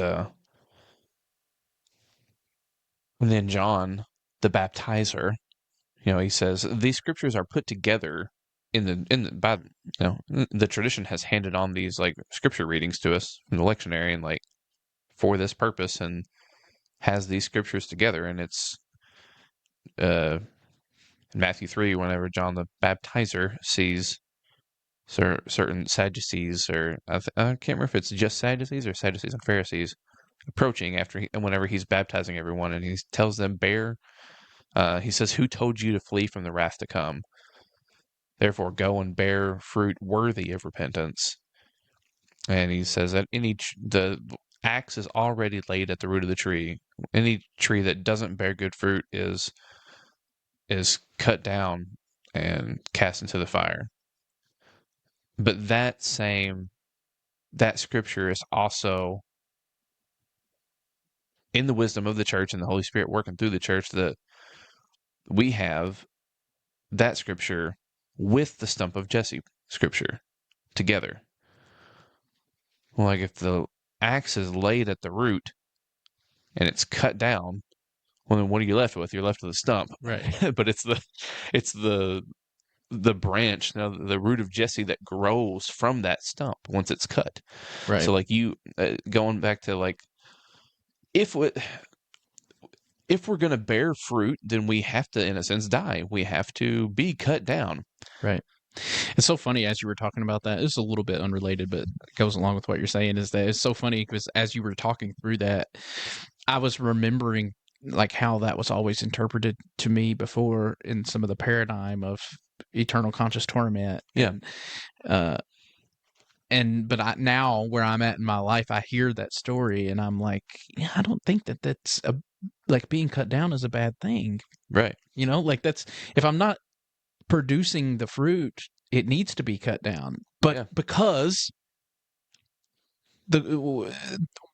that's the whole doctrine of resurrection, is that we die and then resurrect. Like you want that to happen. Not that it's going to be a pleasant thing to be cut down, but that's the only thing that new life can come from. Yeah. So like the old things have passed away. Do you have I don't know why in a lot of modern Christianity, like we think that the death aspect of it is final. The death imagery, the death, the being cut down, that's the final. That's it. You're cast into the fire and then consumed. Well, like, good. Yeah. Yeah, because whatever. How does that come out? How does that translate into eternal conscious torment? Right. Because whatever is cut down is cut down. It tells you right there in the text. It's cut down specifically because it does not bear good fruit. Right. So like, but if you're cut down, just because the whatever is growing in you that doesn't produce good fruit is cut down and cast into the fire, doesn't mean that there isn't still new creation that can come from that. Right. I mean, to me, that's kind of the summation of the whole story, is that death doesn't get the final say. Yeah. So I don't know why we stop our theology at that. And it was like, no, right. Eternal conscious torment for sure. Well, then death wins. Yeah, then death wins. Yeah. Yeah. I didn't really expect us to get into that too much. I didn't either. But here we are. It happens. It also is interesting that those scriptures are gathered with the theme being peace. This was last week's scriptures for peace, because like you don't typically think of peace and hell and judgment together. But whenever you have had an encounter with the love of God, with the Father, in such a way that you know that He's good, and you know that eternal conscious torment just cannot be true because God's too good. Like there is a certain kind of peace that comes from knowing that, from knowing that you can trust God, that whatever judgment may or may not come your way, the just judge is also a great physician who knows how to heal. Right. And if you're sick, you need a doctor, like we said before. It's not just a just judge; it's a great physician, and you want that doctor to judge the hell out of you. You want him to show you where you're not bearing good fruit, and if it's those things that may be cancerous in you, things that are eating away at you, you want that doctor to cut that stuff away and bring healing in your life. It is really interesting. You know, you spent your whole like growing up, and probably most people never even move past it actually, but being told that hell is like the ultimate thing to avoid, and then you eventually get to a point, I think I did, where you realize that hell's not actually the thing that should be avoided. It's actually the avoiding the hell Yeah. is, is the thing that you should fear, because that is the like, as you were saying, it's not that it's pleasant, obviously, but it's the refinement. It's necessary. Like, it's not pleasant for the axe to be laid at the root of the tree, but the tree's not producing fruit. Like, do you want to produce the fruit or not? Like, Yeah. in order to live, you have to die. Trying to avoid hell is what made Herod slaughter the innocents. Yes. It's interesting. Yeah. Trying to, and by hell, I mean like being confronted with those things in you that aren't bearing good fruit. Like, instead of Herod dealing with his crap, he'd rather just slaughter who knows how many innocent children, Right. Hmm. instead of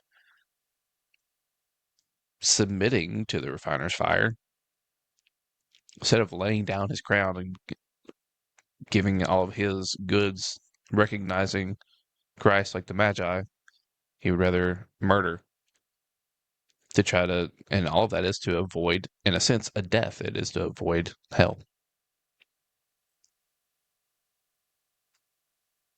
Yeah. Instead of submitting to your own death, knowing that there's new life on the other side, which is what Christ did. And it really is just I want to say the fear of the unknown. It's almost like it is sort of an aspect of faith. That fear of the unknown, that fear of letting go, that like things from Herod's perspective, he's on top of the world. Yeah. You know what I mean? Yeah. So like just having that faith or that trust to let go. Mm-hmm. To let go and let God. As we said at the beginning, right? And that's actually most of the notes that I took. Which actually I took I figured that this would be a completely different way than anything that you would have, obviously, but I did that intentionally. But I also did think it was interesting how things tied together in this. So this was a little bit unique to me, because one of the things that, as my faith has evolved and I've explored other faith journey, streams, one of the things that I picked up and practice in my daily life is a observation and celebration of the wheel of the year, which is just it's just an acknowledgement of the seasons. And that's why we had a midsummer party here at my house this summer. It's the longest day of the year. That's one of the biggest like celebrations on the wheel of the year is midsummer. Mm-hmm. The polar opposite of that is Yule, or the winter solstice, right? Which is the the celebration of the winter solstice. So those are things that I like to try to. I mean, generally, I don't like celebrate them like a holiday or whatever. We did have the big summer party, but I like to be cognizant of it just because of the symbology involved in it. I think it's really relevant to everything, and so. But in that, this is kind of an old story that I remember from years ago. Is sort of there's a Celtic myth, an ancient Celtic myth that goes along with the Wheel of the Year, and it's the war of the Holly King and the Oak King. And so the Holly King is the king that rules over winter time. So he takes the advantage in the war at midsummer and rules from midsummer to Yule. And then that's when the Oak King takes the advantage and he rules until midsummer. It's the complete cycle. But so these things represent basically what it represents, though, is because the reason why the Holly King takes control at midsummer is because that's the longest day of the year. The days start to get shorter. The darkness starts to win out. Right? Yeah. The winter's coming. Death, darkness, it's all coming. Mm-hmm. But then, the Oak King wins at the winter solstice because that's the shortest day of the year. Then the light starts to seep back in. That's the resurrection. That's when life starts to spring forth, right? Spring is Yeah. coming, which is new life, rebirth. And so, and that's what I mean by observing the seasons and the wheel of the year and trying to, stay in that symbology of, noticing that. It helps to keep me grounded or whatever. Mhm. But what I thought was interesting about that is the idea of how it ties into the story here with Herod and his control, not wanting things to change, the grasp, the fear of letting go and the grasp of it, because what we observe is that nothing is permanent. It's all impermanent. So anything that you try to grasp a hold of, if you're afraid of letting go of what you have a hold of, it's inevitably going to result in disaster because it's all shifting, it's all changing, it's all in perpetual cycle or whatever. But what really made me think about the interesting part of that aspect of the Holly King and the Oak King and the light and the dark is how it's basically around the verse of Matthew 4:16, which says that the people who were living in darkness have seen a great light, and for those who were living in the shadowland of death, a light has dawned. And to me, that's because the Yule, winter solstice, Christmas, those are all in the same week. It's all the same time. They're all around the same celebration, right?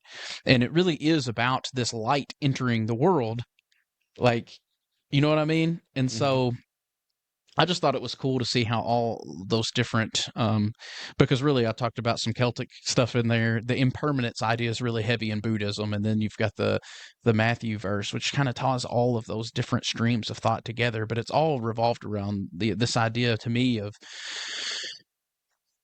accepting basically letting go of the way things are and the way you think things ought to be, because it's shifting, right? Don't be the Herod who's clinging to power and clinging to the way things are and your control of things, because it's impermanent. It's slipping away anyway. So Yeah. There was something that came to mind whenever you were talking about that, because that Matthew, that he's quoting Isaiah 9, I think.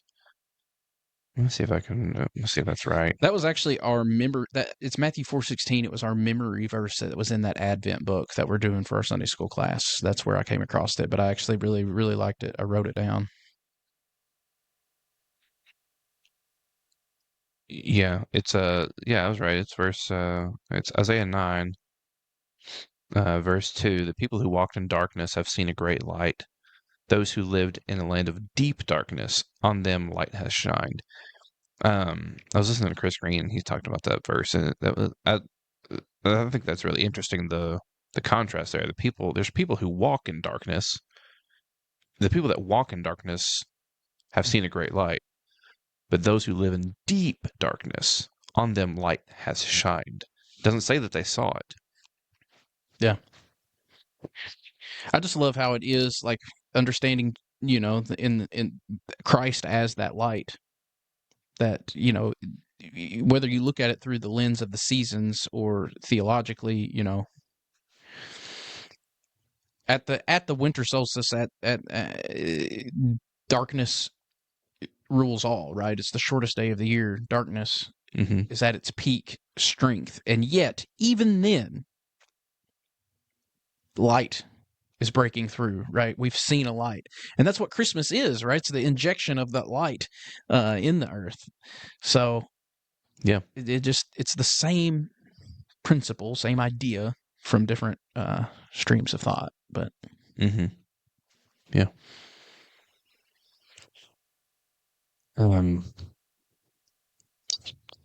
I thought that there was something else I wanted to read.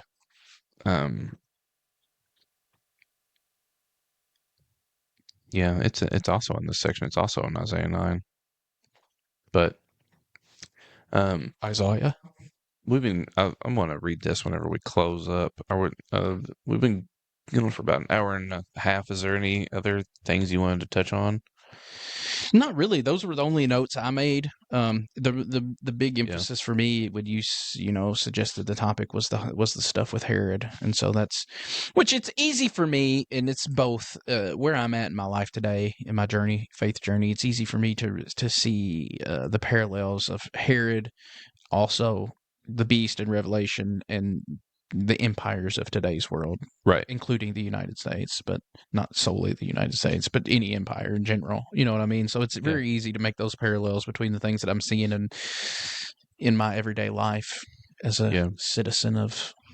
And we could have went that direction. That was some of the thoughts that I was saying. I don't know that I want them to come out of my mouth, Yeah. but I mean, I really do feel it, and this all sort of ties back to some of the stuff with because I've been on the Lord of the Rings stuff yeah. and the Tolkien stuff. I've really kind of immersed myself Christian anarchism. in the Tolkien stuff, and so this is stuff all related. It's stuff that I've been Yeah. thinking about recently. So Right. Yeah. Yeah.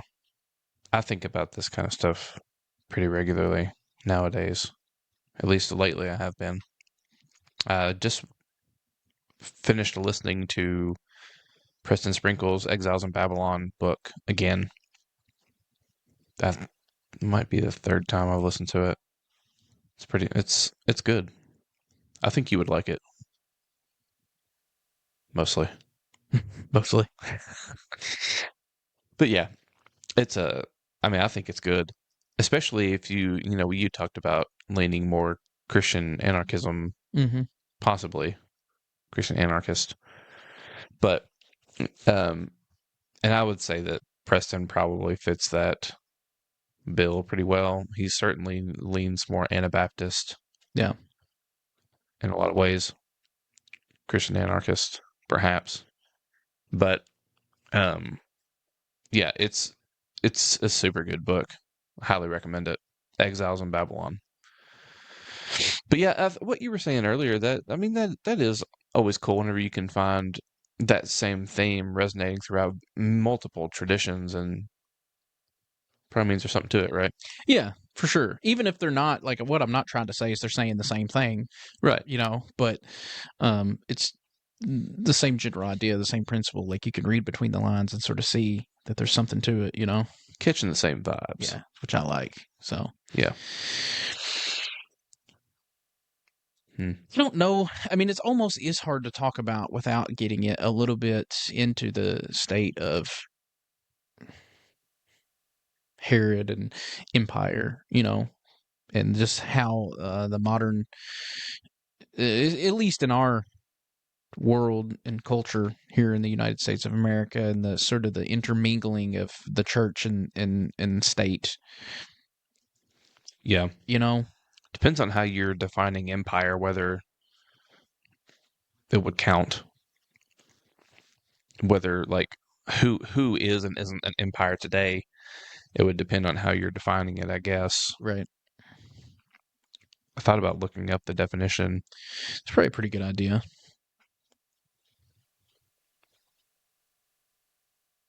I just think, and I mean, maybe this is just me, but I think that we were talking about earlier, one of the key words that we were using was oppressed and oppressor. And it's almost undeniable that there are certain people within the United States of America today that are oppressed and actually have always been since the foundation of this country. And so that would make the country an oppressor.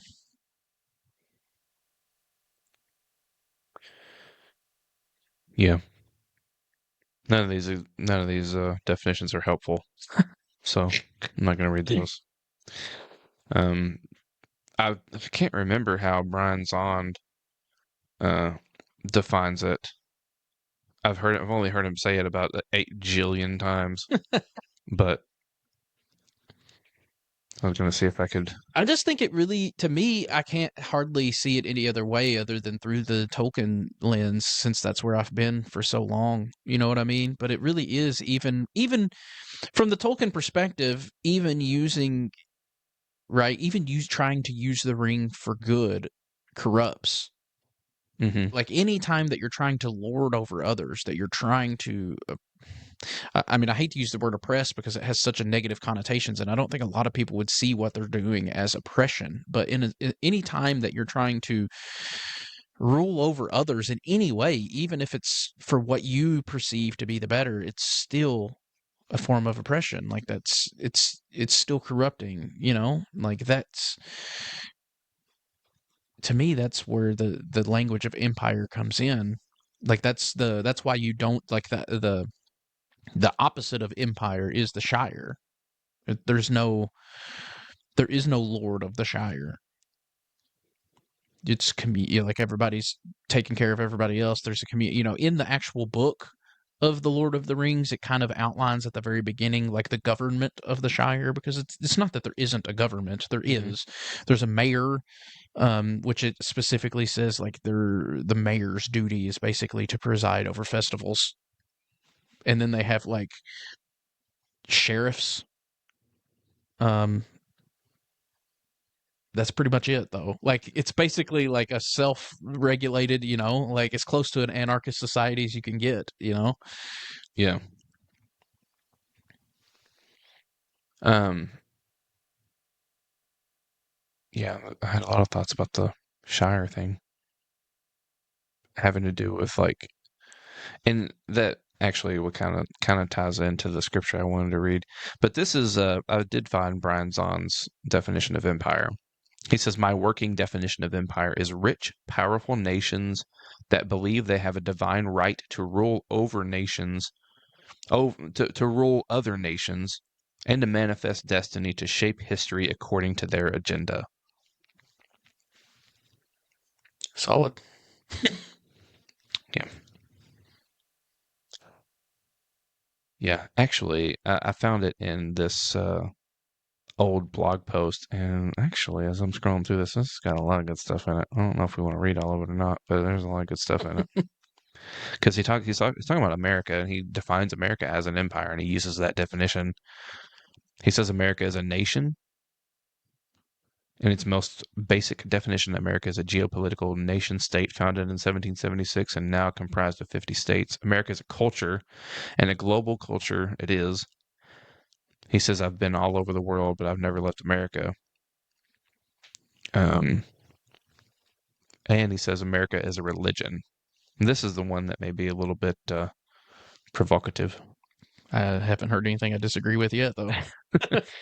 He says, America is a religion complete with creation myths, founding fathers, canonical text, sacred sites, hallowed temples, cherished hymns, iconic symbols, liturgical gestures, and holy days.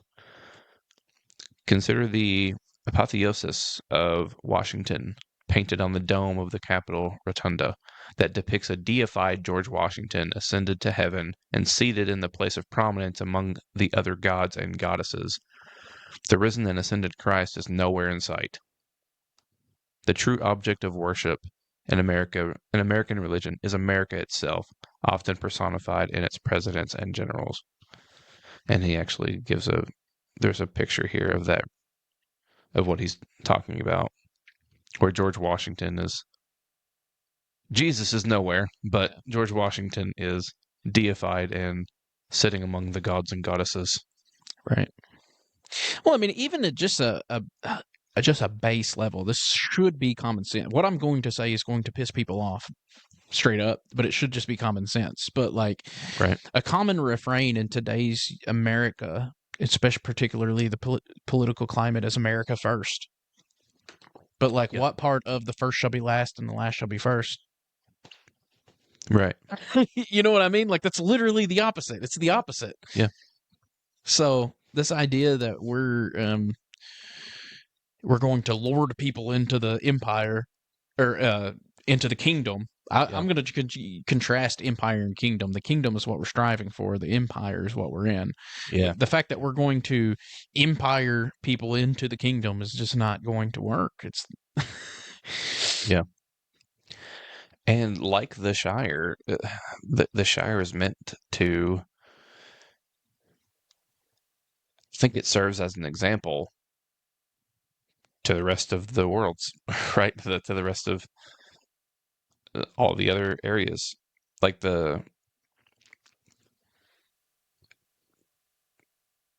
like you said, there is a kingdom. We are citizens of the kingdom. We're supposed to be anyway. We our true citizenship. I mean, you can be an American citizen. You can be a citizen of wherever you're from. But the our true citizenship, we're citizens of the kingdom that Christ preached and established. And our prayer, when he taught us to pray, he told us to pray, our Father who art in heaven, hallowed be your name. Let your kingdom come and your will be done on earth as it is in heaven. The kingdom, his kingdom, there is a kingdom. And there's so much political language in all of the Gospels in reference to Jesus and in reference to the kingdom. Even the term kingdom itself is a political term. Right. the the Well, and people use it all the time. They don't even realize how politically charged the term is, calling Jesus Lord. Like Exactly. the word Lord, the title Lord is a political title. Yeah. When you say Jesus is Lord, you are making a political statement. Exactly. Yeah. And even the Greek term for ecclesia for the church, even that has like political connotations to it. Like it's so uh, th- the church is political, ought to be political, but it has its own politic. Yeah. It's not right or left. Um, it is just like it's a Jesus said, "My kingdom is not of this world." The Hebrews passage where it talks about Abraham looking to a city whose builder and maker is God. The idea of being pilgrims, like this home is not our world, or this world is not our home, right? Like, and there's a certain way to hear that. That like, there's I guess the word that's coming to mind is like folksy, like the way that we heard it growing up, like we're just a passing through, Right. you know what I mean? But like, but I'm not talking about escapism. Right. I'm talking about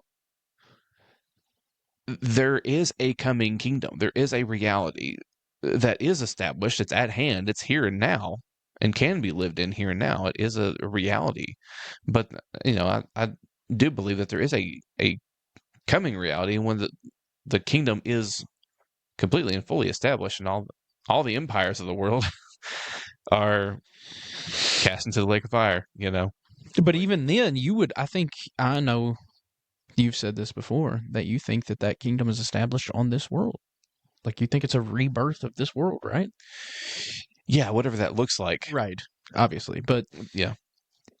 I only say that because I know I've had some thoughts recently. 'Cause I get a little bit frustrated with that term, like this world is not our home. I'm like, nah. I mean, according to the Genesis narrative, we're 50% dust of the ground. Like this world is our home. Right. Yeah, no. So I don't think it's I don't know. I I mean, I don't know what heaven is. I don't know what the kingdom fully established on earth Right. as it is in heaven, the new heavens, new earth. I don't know what all that actually looks like in its fullness, but I do think that we're not done with this place. Well, I mean, I think that's what sort of the thinking of N.T. Wright has put it, right? It's not that it's the thing isn't we're getting out of here. It's not we're going to heaven. It's that heaven's coming to earth. Like, Yeah. it's Right. again, the opposite of what we always hear and think, because it's always the opposite. The tension for me is like I like it. I like what N.T. Wright says. It's way better than what I grew up with. So I like it in that respect. Yeah. But there is something to it that I don't know. I think that there's more to it than just a kind of like, and I don't know. I don't know. I guess I don't know enough about how he imagines the new heavens and new earth. But I still, just based on what I have heard, it almost still seems to downplay the seriousness, I think, of the gone wrongness of the world. Like, there is that imagery in the scriptures about, purification by fire. Like Right. In where is it at? In First Peter talks about that, and maybe in Acts, perhaps. But there is an element of like the world needing purification, and I don't know that I think that is merely people believe in the gospel. Right. I think there's something more to the recreating of this world than that. Right. I think. The only thing, I mean, I agree with everything you're saying to a certain extent. The only thing I would add in there is just remember what we said about the ruling by iron, or ruling with an iron fist. Is that we hear things and it's not always what we think it looks like. You know what I mean? So and I'm not necessarily saying that to critique anything that you're saying, because like I said, I agree with what you're saying, but I'm just saying for the public at large, you hear, that it needs to be tried by fire. Well, maybe that doesn't look like what we think it does. Yeah, right. Yeah, it doesn't. I don't think it means annihilation. Right. That's the point I'm getting at. You know Yeah, what I yeah. mean? Is that like we hear something like, oh, he was going to rule the nations with a rod of iron, and we see one thing, but it's the other. We hear, well, the world is going to be destroyed by fire, Hmm. but what we see is always better than what we hear, right? Like Yeah, Jonah heard that Nineveh was going to be destroyed, and it was, yeah. but didn't look like what he thought it was going to look like. Right. Or it did, and he was ticked about it. But Right. but yeah, that's Yeah. The point being that, like, because people will say stuff like, "Oh, the world is going to be." He destroyed it by water once, and it's going to be fire the next time. yeah. Well, maybe that doesn't look like what you think it does. Right. I don't think it does. I mean, even if you even using the analogy of Noah and the flood, like it was a bath. Yeah, it was purification. It was a way of purifying the earth with water.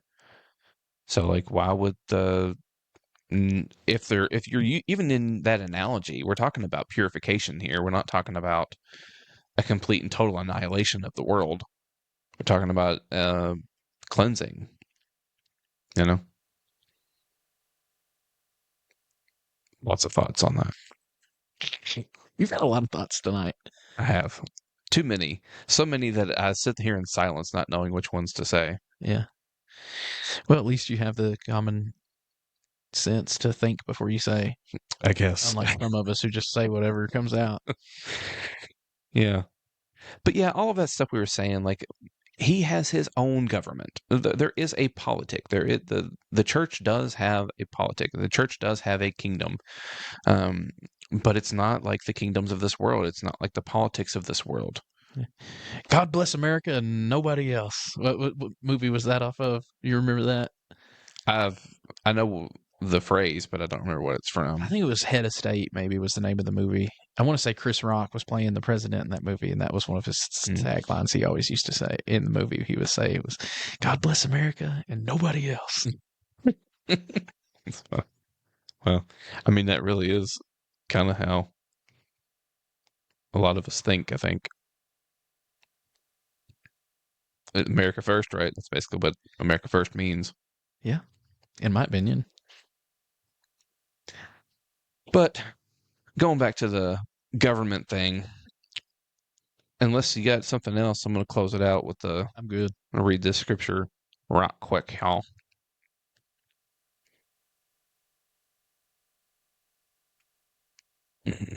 Where do I want to start is the thing. Whole section's good. I'll just start at verse 2. This is Isaiah 9, starting at verse 2. The people who walked in darkness have seen a great light. Those who lived in a land of deep darkness, on them light has shined. You have multiplied exaltation. You have increased its joy. They rejoice before you, as with joy at the harvest, as people exult when dividing plunder. For the yokes of their burden and the bar across their shoulders, the rod of their oppressor, you have broken, as on the day of Midian. For all the boots of the trampling warriors and all the garments rolled in blood shall be burned as fuel for the fire. For a child has been born for us, a son given to us. Authority rests upon his shoulders, and his name, Wonderful. He is named Wonderful Counselor, Mighty God, Everlasting Father, Prince of Peace. Great will be his authority, and there shall be endless peace for the throne of David and his kingdom. He will establish it and uphold it with justice and righteousness from this time onward and forevermore. The zeal of the Lord of hosts will do this. And I'm actually going to read it in the KJV because this translation takes out the whole section that I wanted to read. Makes it whack. It does make it whack. Yeah, verse 7. He shall be called, verse 6. For unto us a child is born, unto us a son is given, and the government will be on his shoulders. And his name will be called Wonderful, Counselor, Mighty God, Everlasting Father, Prince of Peace. And if you stop right there, it says the government will be on his shoulders. And I can just hear Christian nationalists saying, yeah, brother. But then verse 7, it says, of the increase of his government and peace, there will be no end. Of the increase of his government and peace. He's got his own government. He's got his own kingdom, and it's not like the kingdoms of this world. So, yeah, that was my first thought before you even stopped and made that clarification. When you just reading the verse where it says the government shall be upon his shoulders, immediately the thought rung in my mind of like, well, what part of that makes us think that it's our government that we establish and then sit on his shoulders for him? Like, see, yeah, here you go. Yeah. No, yeah, I don't know. I guess what I was wanting to talk about tonight and to like we said I think it was at the beginning because we restarted and I don't remember what was in the beginning and what was in the beginning of this one. But the whole idea of I want an apocalypse for Christmas. Yeah, I would like an unveiling, an apocalypse in the sense of like a revealing or an unveiling. My prayer this season, I guess, is that that the church would begin to see this element of Christmas, that the veil would be removed, that we would be able to see what John sees instead of just seeing what he heard. Instead of hearing and then allowing our imagination to draw the picture based upon what we had heard. Yeah. Yeah. I'm praying, hoping that we could receive an unveiling for Christmas. That the church could start to see these things, could start to not to see them, but like, dadgummit, he meant it when he said it. When Jesus said these things, he meant it. That he meant the Sermon on the Mount. He meant the Beatitudes. Like, he meant these things. When he said that now is the judgment of this world, and now will the ruler of this world be cast out, and when I'm lifted up from the earth, I will draw all people to myself. He meant that. He meant that whenever he said his kingdom is not of this world, and if it were, his followers would be fighting. He meant that. If you feel the urge to fight, he meant it. He meant it when he said his followers don't fight. And I just hope that I want us to. I want an unveiling for Christmas. That's what I'm hoping for. Me too. Praying for. I'm with you. So that was the whole theme. That was why I wanted to do this. Yeah. I think it's a good topic. I think it's something that needs to be talked about. It's not talked about enough.